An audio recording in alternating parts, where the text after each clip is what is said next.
Todos, bienvenidos. Bienvenidos a esta reunión. Un día más nos reunimos, vemos que llueve. La lluvia es un regalo, aunque fastidia, pero es un regalo del Señor, ¿eh? El agua es vida. Particularmente me encantan los días de lluvia.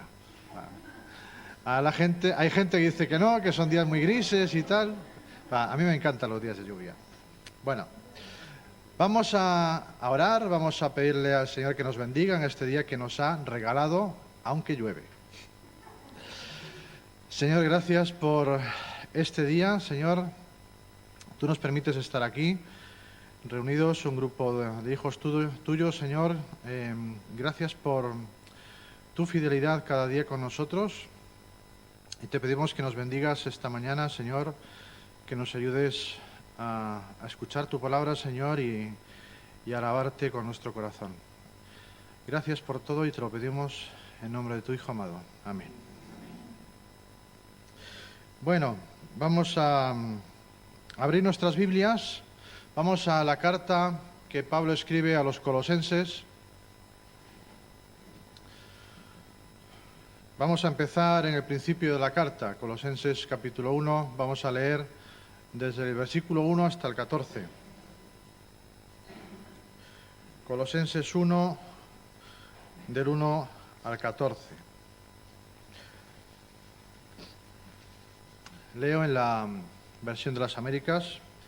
Dice así: Pablo, apóstol de Jesucristo, por la voluntad de Dios, y el hermano Timoteo, a los santos y fieles hermanos en Cristo que están en Colosas. Gracia a vosotros y paz de parte de Dios nuestro Padre. Damos gracias a Dios, el Padre de nuestro Señor Jesucristo, orando siempre por vosotros al oír de vuestra fe en Cristo Jesús y del amor que tenéis por todos los santos, a causa de la esperanza reservada para vosotros en los cielos, de la cual oísteis antes en la palabra de verdad, el Evangelio que ha llegado hasta vosotros, así como en todo el mundo está dando fruto constantemente y creciendo, así lo ha estado haciendo también en vosotros, desde el día que oísteis y comprendisteis la gracia de Dios en verdad, tal como lo aprendisteis de Epafras, nuestro amado consiervo, quien es fiel servidor de Cristo de parte nuestra, el cual también nos informó acerca de vuestro amor en el Espíritu. Por esta razón, también nosotros, desde el día que lo supimos, no hemos cesado de orar por vosotros y de rogar que seáis llenos del conocimiento de su voluntad en toda sabiduría y comprensión espiritual, para que andéis como es digno del Señor, agradándole en todo, dando fruto en toda buena obra y creciendo en el conocimiento de Dios, fortalecidos con todo poder según la potencia de su gloria, para obtener toda perseverancia y paciencia con gozo, dando gracias al Padre, que nos ha capacitado para compartir la herencia de los santos en luz, porque Él nos libró del dominio de las tinieblas y nos trasladó al reino de su Hijo amado, en quien tenemos redención, el perdón de los pecados. Hasta aquí.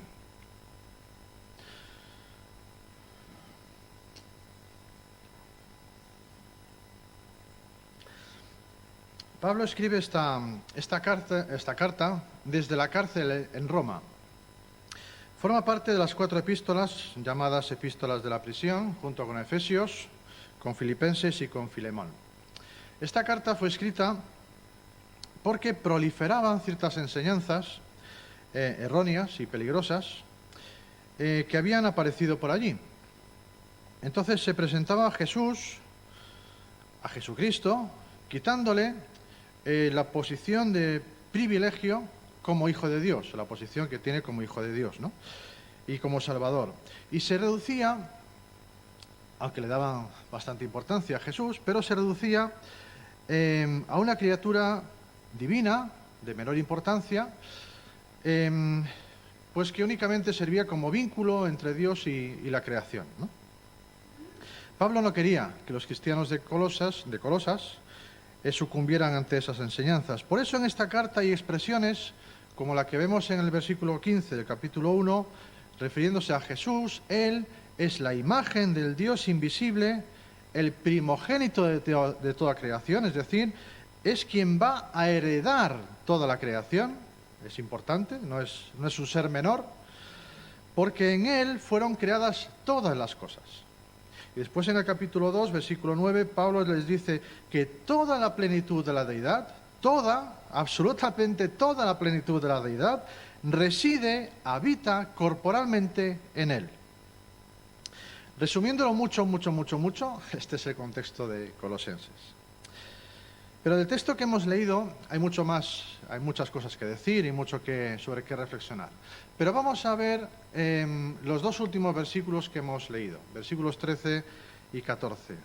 Porque Él nos libró del dominio de las tinieblas y nos trasladó al reino de su Hijo amado, en quien tenemos redención, el perdón de los pecados.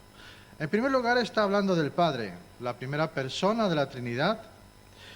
Nos libra del dominio de las tinieblas y nos traslada al reino de su Hijo amado, Jesús, en quien tenemos redención, el perdón de los pecados. Así que es el Padre, nos rescata, nos libra de un sitio o de una situación y nos lleva, nos traslada a otro. Pero, ¿de dónde nos saca y a dónde nos lleva? Dice que nos saca, nos libra del dominio de las tinieblas, ¿no? Pero vamos a ver qué son las tinieblas. ¿A qué se refiere Pablo cuando habla de tinieblas?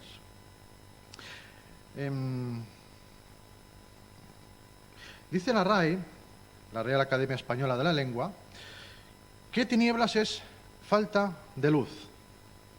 Falta de luz. Es sinónimo de oscuridad. Y oscuridad, la RAE también lo define como falta de luz para percibir las cosas. Es curioso que la definición de oscuridad o de tinieblas sea la falta de lo contrario. Falta lo otro. Eso es lo que falta. Pero cuando tú buscas la definición de luz, también en la RAE lo he buscado, pone que es un agente físico, es decir, es algo tangible que se puede cuantificar, que se puede medir. Es un agente físico que hace visible los objetos. Es como el frío y el calor. Bueno, Kim, que me perdone lo que voy a decir si estoy equivocado, pero el frío, como tal, no se puede medir. Se puede medir el calor o la falta del mismo. Tenía un profesor que me decía, no, estábamos en Galicia, decíamos, ¿qué frío hace? Dice, no, el frío no existe. Dice, ¿cómo que no existe? ¿Cómo se hace un frío que pela? Pues el frío no existe, existe la falta de calor. Bueno, hay una disminución o una falta de calor. Y la luz y la oscuridad es similar. Hay luz y hay falta de luz para percibir las cosas. Así que el Padre nos libró del dominio de la falta de luz para poder ver las cosas, para percibir las cosas. Pablo está hablando de dos realidades, está hablando de dos reinos. El reino de las tinieblas, por un lado, y el reino del Hijo amado, por el otro. Me gustaría que pensaras en una cosa. Voy a hacer una pregunta y contesta si quieres, no pasa nada. Pero, ¿qué imagen viene a tu mente cuando oyes las palabras reino de las tinieblas? ¿Qué imagen te viene a la mente? Satanás como rey. Infierno. ¿Más? Caos total. Bien, vamos bien, son las cosas que nos vienen a la mente, ¿vale? La mayoría de la gente contesta igual, ¿no? Infierno. Un ser, como nos lo pintan, una cabeza con cuernos, de color rojo, con una cola que acaba en una flecha, un tridente, ¿verdad? Un ser con una risa malévola, malvada. Pero deja que que te sugiera otra imagen.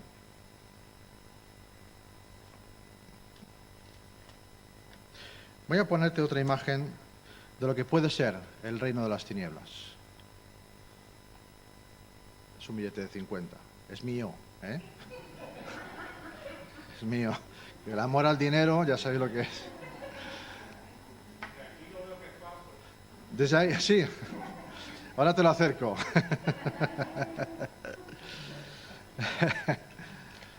Sugiero una imagen. Voy a sugerir más, ¿vale? Lo voy a guardar porque se va a caer. Me lo voy a perder, ¿vale?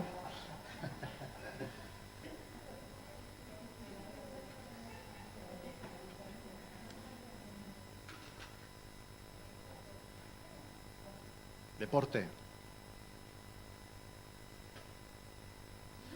Sugiero que puede ser una imagen. Otra imagen puede ser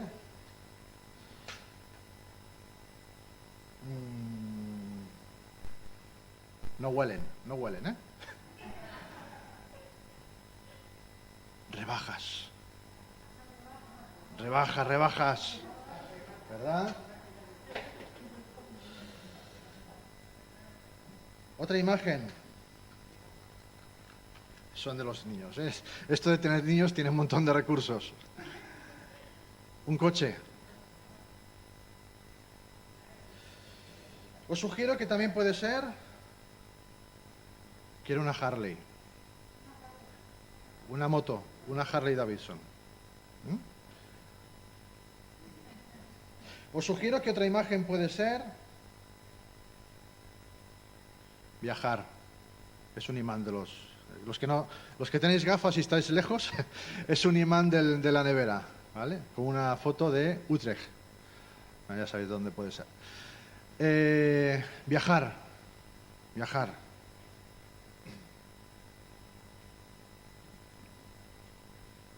Jugar. Divertirme. Bueno, divertirte a lo mejor no, pero jugar sí. Otra imagen puede ser, ya acabó, son nueces. Comer. Son 2 nueces, Yolanda. Ya sé que no las ves, pero son 2 nueces.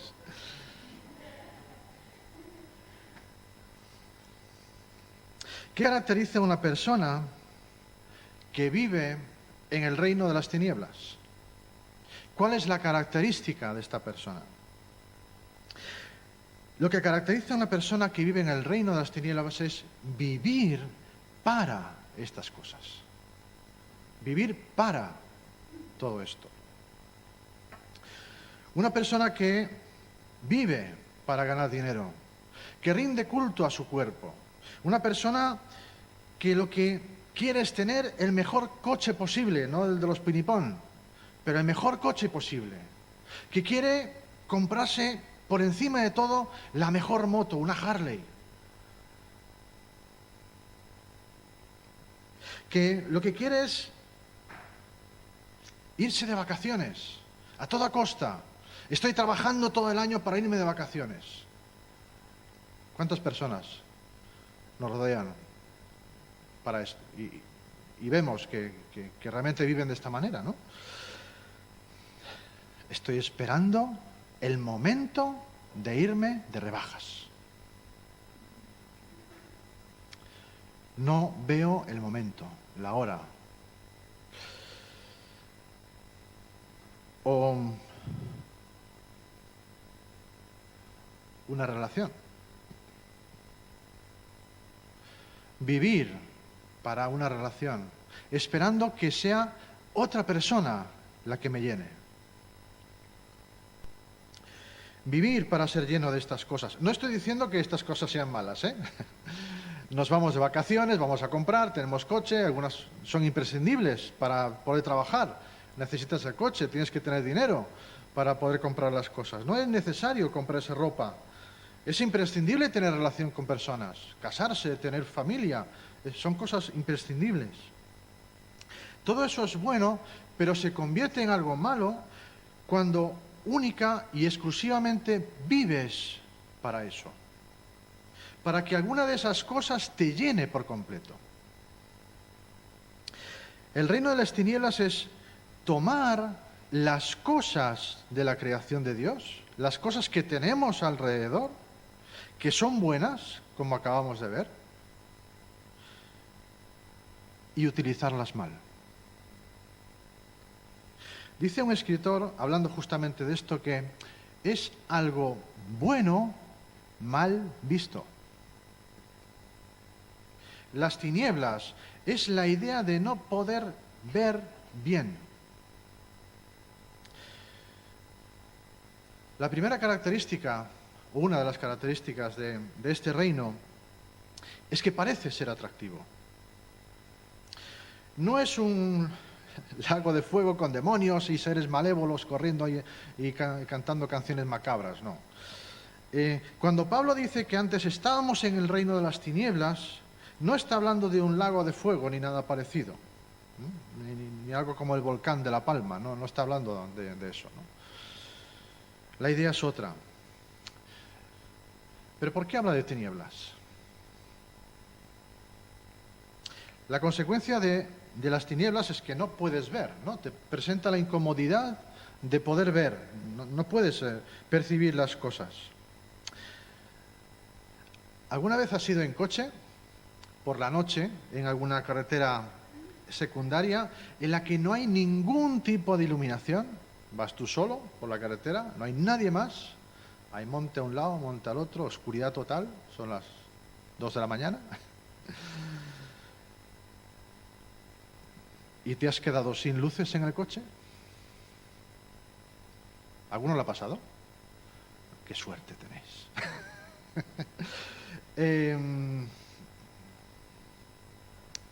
Yo lo hice una vez, lo provoqué. Uno era joven y hace tonterías, hace estas cosas, ¿no?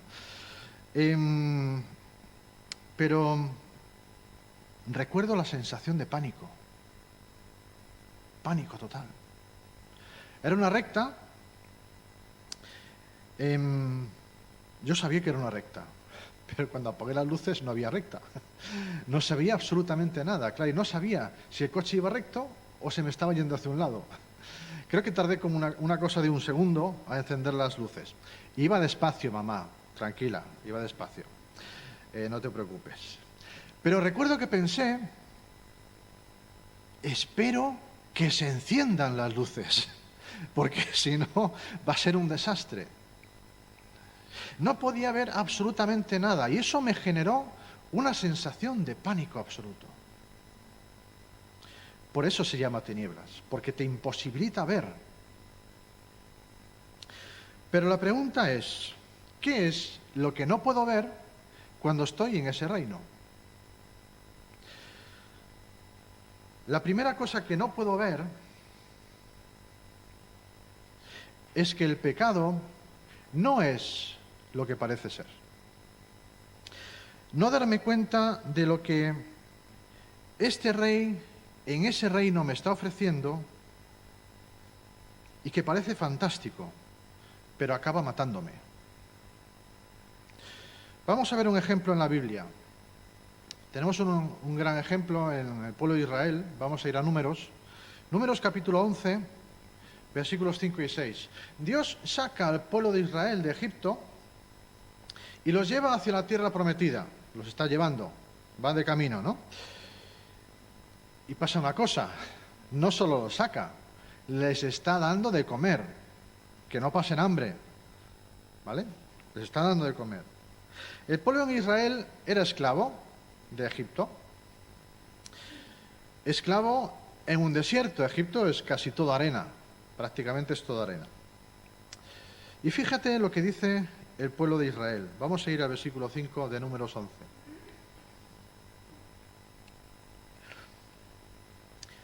Nos acordamos del pescado que comíamos gratis en Egipto, de los pepinos, de los melones, los puerros, las cebollas, los ajos. ¡Qué vida tan confortable! Impresionante, ¿eh? Pero ahora no tenemos nada de esto. No hay para nuestros ojos, excepto este maná. Solo hay esto. En Egipto teníamos una variedad de comida impresionante y gratis. Nos acordamos del pescado que comíamos. ¿Gratis? ¿En serio? Si eras ¿Cómo que gratis? Si eres un esclavo. Nada es gratis. Y menos cuando eres un esclavo. Les pegaban a sus hijos, los mataban también. Y si comías era porque te dejaban comer, y a saber lo que comías. No había banquetes. ¿Te fijas en el nivel de engaño que hay? ¿O se pensaban que si volvían a Egipto iban a ser recibidos con los brazos abiertos? Venga, ven para acá, hombre. Cuando nos rebelamos contra Dios y actuamos de espaldas a Él, se merma nuestra capacidad de pensar con claridad. Cuando vivimos sin tener en cuenta a Dios, nuestro corazón, nuestras emociones también se van apagando.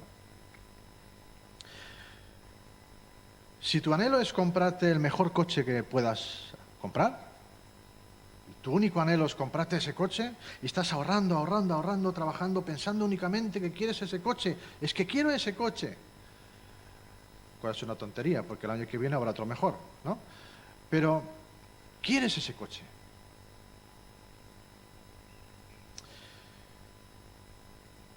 Entonces no verás las necesidades que hay a tu alrededor. No lo vas a ver. Es que si ayudo a esta otra persona, no podré comprarme el coche. Ya habrá otro que le ayude, ¿no? Hay más gente en el mundo. No estoy yo solo. Bueno, resulta que tú estás en ese lugar, en ese momento concreto, al lado de esa persona. Y estás tú. No hay más gente, ¿no? Bueno. Cuando me entrego por completo a eso, que no me hablen de otra cosa. Que no me digan nada más. Porque mi mente y mi corazón están enfocados en una dirección. Y quiero conseguir eso. Eso es lo que yo quiero. Si a mi corazón le apasiona el fútbol, que no me hablen mientras veo un partido. Si vienen tu esposa o tus hijos a decirte una cosa, mira papá, aparta, que no veo. ¿Nos suenan las situaciones estas? No estoy exagerando, parece que sí, pero no exagero, no tanto, ¿eh? La realidad muchas veces supera la ficción.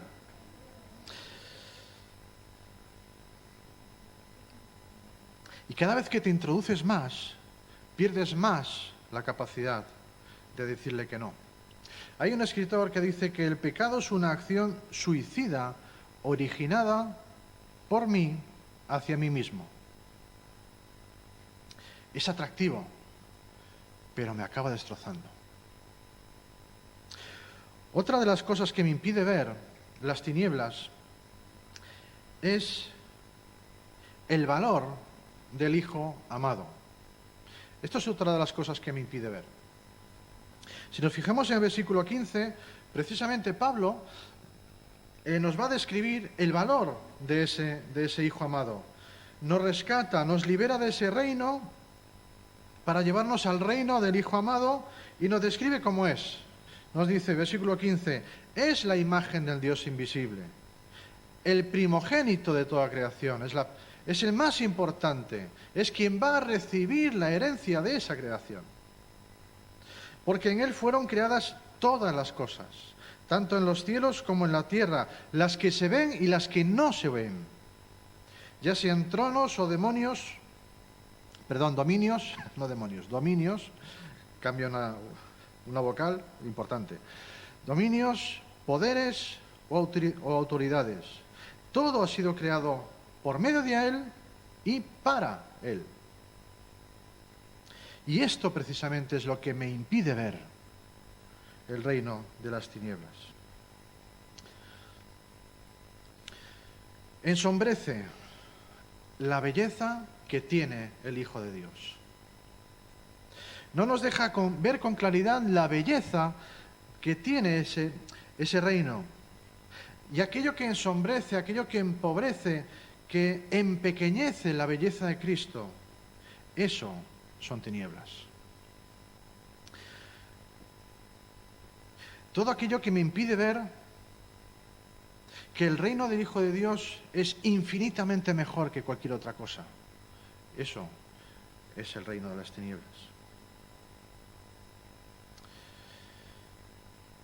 En este reino de las tinieblas se busca la vida en lo creado, pero no se busca la vida en el Creador. Es un reino en el que te sientes bien un tiempo, si consigues aquello que anhelas. Y no digo que esté mal anhelar cosas, intentar mejorar, ¿no? Forma parte de cómo somos también. Pero cuando no consigues aquello que anhelas, entonces te frustras, te ahogas, te sientes mal, te hundes, porque eso domina tu corazón.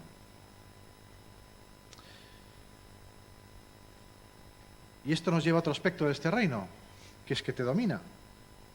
Lo vemos en el versículo 13, nos libró del dominio de las tinieblas. Te domina. Te convierte en su esclavo. Estás poseído por ese reino. Hay otro escritor que dice que si amas por encima de todo tu reputación, serás esclavo de la opinión de los demás.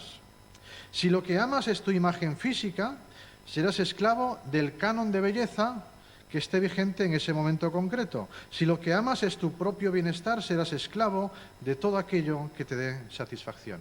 Y aquí puedes meter un montón de cosas. Deporte, trabajo, bebida, drogas, sexo y un largo etcétera. Todo aquello que te da satisfacción. La idea es que esas tinieblas ejercen un dominio sobre ti. Te dominan. Seguramente es de forma inconsciente, seguro. Pero todo aquello que nos controla se convierte en nuestro Dios, se convierte en nuestro amo.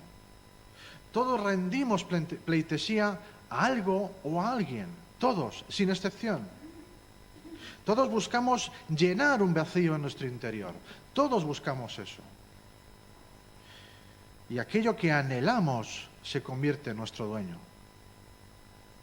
Mira lo que dice el mismo Pablo cuando escribe a los cristianos en Roma. Les dice en el capítulo 6, versículo 16, ¿no sabéis que cuando os presentáis a alguno como esclavos para obedecerle, sois esclavos de aquel a quien obedecéis, ya sea del pecado para muerte o de la obediencia para justicia? Fíjate que la idea es que es algo que haces de forma voluntaria. Decides presentarte como esclavo para obedecer. Aquí hay que entender también un poco el contexto en el que está hablando Pablo. En esa época, tú podías, entre otras cosas, presentarte como esclavo de alguien para saldar una deuda. ¿Vale? Hay que entender también el contexto en el que lo está diciendo. Pero la cuestión es que Pablo aquí presenta una alternativa. Una alternativa. Esclavo del pecado para muerte o esclavo de obediencia para justicia. E iremos a esta idea después. Pero esta idea de la esclavitud la repite y la recalca otra vez cuando está llegando al final de su carta, en el capítulo 16, versículo 18. Porque los tales son esclavos, no de Cristo nuestro Señor, sino de sus propios apetitos. Todos tenemos un Señor, un amo. Nos controla aquello que más amamos. Nos controla aquello en lo que ponemos nuestro corazón. El mismo Jesús lo dice en Mateo 6:21, porque donde esté tu tesoro, allí estará también tu corazón. ¿Pero qué significa vivir dominado? Hay una frase que lo define muy bien, no es mía, es de un escritor, pero es muy sencilla y aclara mucho. Dice, vivir dominado es no poder hacer lo que quiero. Vivir dominado es no poder hacer lo que quiero. Pensemos en cualquier persona que es adicta a alguna cosa, lo que quieras, da igual. Llega un momento en que esa persona sabe y es consciente de que tiene que dejarlo. Y de que tiene un problema, pero no puede. No puede. Él solo no puede. Necesita ayuda porque vive dominado por algo. Pero pensemos en algo más cercano. Quiero estar con mis hijos. Precisamente ahí vienen. Quiero estar con mis hijos, pasar más tiempo con ellos. Pero es que estoy viendo el partido, que es mi gran pasión, y no puedo. No puedo. Papá, mira, aparta que no veo.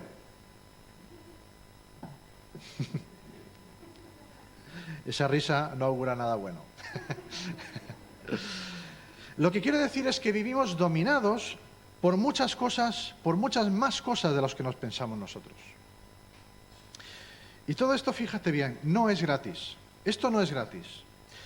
Si tú piensas que eres libre viviendo en ese reino y que puedes hacer lo que quieras sin ningún tipo de consecuencias, estás equivocado. Existe un pago. Existe un pago.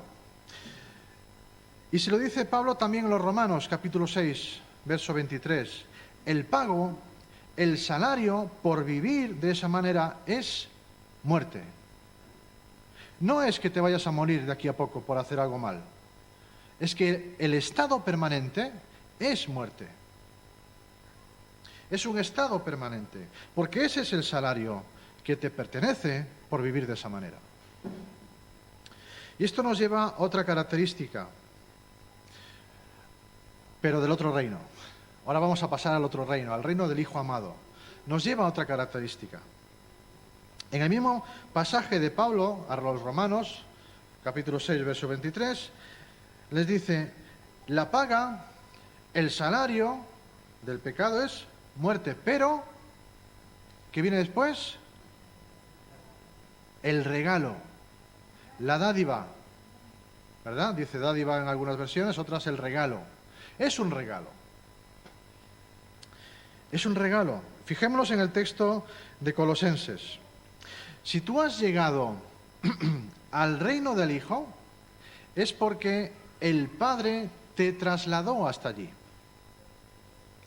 Este término trasladó tiene una connotación bastante antigua. Cuando un imperio conquistaba a otro, el conquistador tomaba a la población, las posesiones, todo lo que tenían del pueblo conquistado y los trasladaba a su propia tierra. Se los llevaba, los trasladaba. El Padre te traslada al reino de su Hijo porque hubo una conquista, la del Hijo. Y eso es un regalo.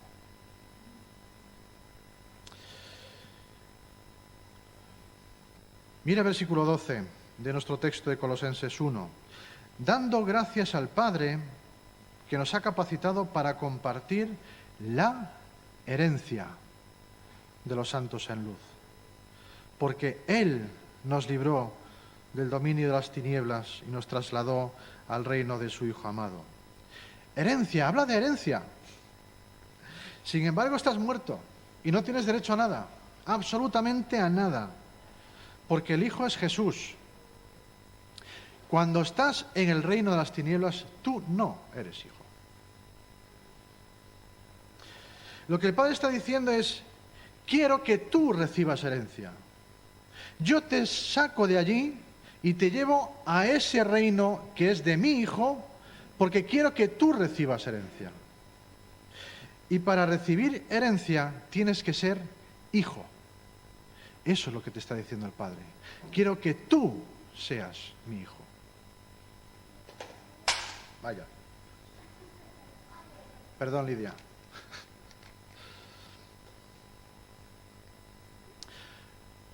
Quiero que tú seas mi hijo, pero eso tú no lo puedes hacer. Y es algo que solo Dios puede hacer, solo Él lo puede hacer.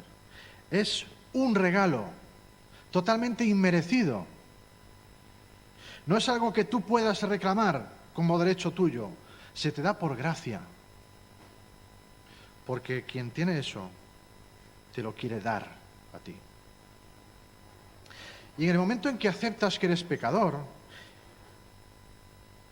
y que Cristo te perdona, entonces recibes ese regalo. Pasas a ser hijo y entonces adquieres el derecho a ser llamado hijo de Dios y a disfrutar de esa herencia. Y a partir de ese momento comienzas a amar el Evangelio, a ver lo que las tinieblas te impedían ver. Empiezas a vislumbrar cosas, empiezas a ver a Jesús como es. Y te das cuenta de que el reino del Hijo amado es infinitamente mejor que el otro. Y lo sabes porque comienzas a vivirlo, lo comienzas a experimentar. No es algo intelectual que te han dicho que. Lo vives, lo experimentas.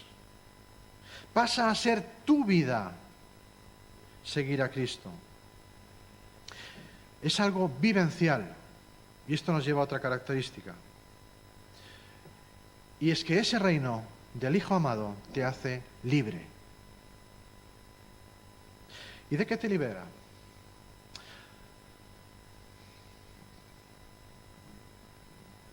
Puede ser de repente, pero también puede ser poco a poco. Comienzas a sentirte libre para decir, cuando estás viendo el partido de fútbol y tu hijo viene, comienzas a ser libre para poder apagar la tele y estar con él. Comienzas a dejar de lado tus propias pasiones y empezar a centrarte en las personas que tienes a tu alrededor. Comienza a importarte menos tu propio bienestar que el bienestar de los demás. Dejas de amar aquellas cosas que te ataban, que te dominaban, y empiezas a ver la vida desde otra perspectiva, una perspectiva que no está centrada en ti mismo. Comienzas a fijarte más en Cristo que en ti. Y esta obra la hace el Espíritu Santo.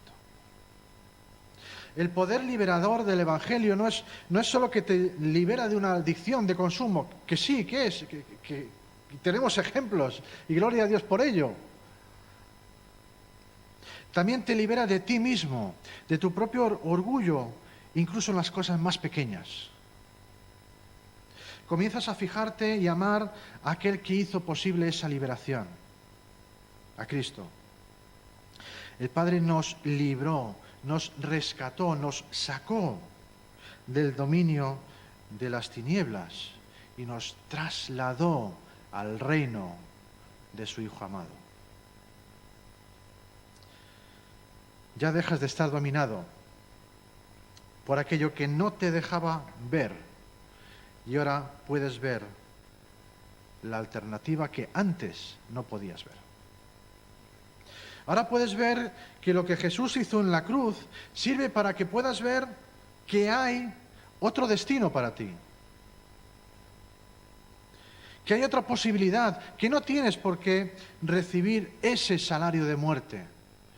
Tienes un regalo que te está esperando. Y se llama Jesús. Y nos lleva ya hacia el final. Se nos da la alternativa de servir a un rey que es amado por el Padre. Se nos traslada a otro reino en el que hay un rey que reina, que es capaz de derrotar y acabar con el dominio de las tinieblas. Lo hizo en una cruz, lo vamos a recordar en un momento. La cuestión es, ¿a quién quieres servir? ¿Quién te domina? ¿Quién quieres que te domine? ¿Para quién vives? Esta es la pregunta que te invito a responder. ¿Para quién vives? Cuando Lidia, que está ahí atrás, nuestra hija mayor era pequeña, le compramos un juego. Es una caja redonda en la que hay unos huecos con varias figuras y tú tienes que encajar la figura en el hueco correspondiente, ¿no? Bueno, muy fácil. Bueno. Había una luna, un corazón, una estrella, cosas así, ¿no? No puedes hacer encajar la figura de la estrella en el hueco del corazón, porque no cabe. No tiene la forma. Por lo tanto, no lo puedes encajar. Y puedes empujar y empujar hasta romperlo, pero es igual. Aunque lo rompas, no habrás conseguido nada. No es el objetivo, ¿verdad? Decía un escritor que el ser humano, en su corazón, tiene un vacío con la forma de Dios. Puedes intentar llenarlo con multitud de cosas, pero ninguna encajará porque no tiene la forma correcta. Necesitamos que el Padre nos rescate, nos libere de ese dominio de las tinieblas y nos lleve al reino del Hijo para poder ver, para poder disfrutar, para poder experimentar, vivir a aquel que tiene la forma correcta que encaja en el vacío de nuestro corazón. Vamos a orar. Gracias, Padre, porque nos has creado con la inquietud, al menos, de buscarte, de buscar algo que llene nuestro corazón. Nos has creado con un corazón en el que solo encajas tú, a la perfección. Te pido, Señor, que nos ayudes a mostrar a los demás también que tú eres quien encaja en el corazón de la gente, Señor. Gracias por el sacrificio que has hecho en la cruz a nuestro favor y que hace posible que nosotros podamos tener vida. Gracias por rescatarnos, Señor, de ese lugar de tinieblas y llevarnos contigo. Amén.